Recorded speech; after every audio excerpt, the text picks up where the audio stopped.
Hello friends, कैसे हो आप सभी। उम्मीद करता हूँ शानदार होंगे।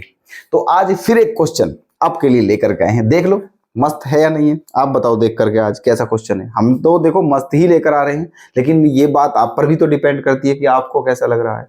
हो सकता है आपको भद्दा लग रहा हो, ठीक है। वैसे अच्छा क्वेश्चन है, ठीक। देखिए 23 में आया हुआ है। ये फिगर दिया हुआ है, दो लाइन है, ये पोर्शन जो है बाउंडेड है ना। इसके पॉइंट भी दिए हैं, जो इसके कॉर्नर हैं, वो कॉर्नर के पॉइंट ये ए के कोऑर्डिनेट ये हैं, बी के ये हैं, सी के ये हैं, ठीक है। फीजेबल रीजन, जो फीजेबल रीजन है उसके जो बाउंडेड रीजन के जो बाउंडेड वो है कॉर्नर, उसके कोऑर्डिनेट दिए हुए हैं क्वेश्चन में। क्वेश्चन पढ़ लेते हैं एक बार। क्या कहा है, the corner points of the bounded feasible region of an LPP are इतना इतना इतना इतना, चार कोऑर्डिनेट है ना। एक तो ओ मतलब ओरिजिन के दिए हैं, ए के दिए हैं, बी के दिए हैं, सी के दिए हुए हैं, ठीक है। ये बाउंडेड वो है रीजन, फीजिबल रीजन है, इसके सारे दे दिए मतलब, ठीक है, बाउंडेड रीजन के। ये आपका पोर्शन जो है वो बाउंडेड रीजन है, और ये जो है फीजिबल रीजन है।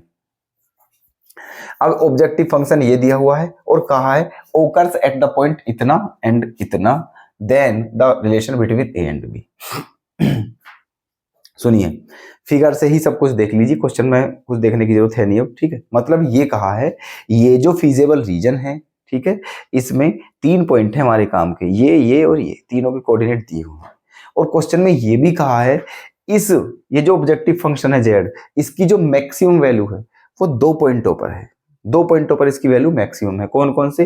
पहला पॉइंट क्या है 250,0, और दूसरा पॉइंट क्या है 200,50, ठीक है। दोनों पॉइंटों पर इसकी वैल्यू क्या है, मैक्सिमम। तो आपको ए और बी के बीच में रिलेशन बताना है, ठीक है। चलिए तो एक काम करते हैं, एट 250,0 ये वाले पॉइंट ले लेते हैं।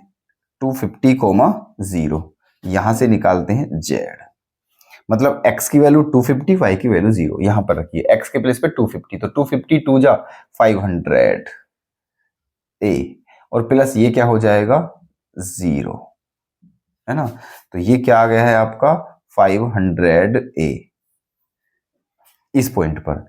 अब दूसरा पॉइंट क्या था 200,50, इस पर निकालते हैं z की वैल्यू। तो क्या करना है हमें, यहां पर रखेंगे कितना 200 x के प्लेस पे, तो 200 2 जा 400 ए, प्लस यहां पर क्या रखेंगे 50, तो ये क्या हो गया 50 बी। एक वैल्यू आपकी ये हो गई। कोई दिक्कत है ना। ये भी मैक्सिमम है, ये भी मैक्सिमम है, दोनों ही मैक्सिमम है, तो दोनों की कंपेयर कर देंगे, मतलब एक दूसरे के इक्वल रख देंगे, क्योंकि दोनों वैल्यू मैक्सिमम है, तो इसलिए क्या रख देंगे इक्वल। क्या करें हम यहां पर करें 500 a equals to 400 a plus 50 b, ठीक है। 500 में से 400 जाएगा तो बचेगा क्या 100 ए इक्वल्स टू 50 बी, ठीक। अब 50 1 जा और 50 2 जा, तो क्या आ गया है आपका 2a इक्वल्स टू बी, ठीक है। क्या पूछा था, रिलेशन पूछा था ए और बी में, यही रिलेशन है ए और बी के बीच में, ठीक है। तो ऑप्शन ए आपका हो जाएगा करेक्ट।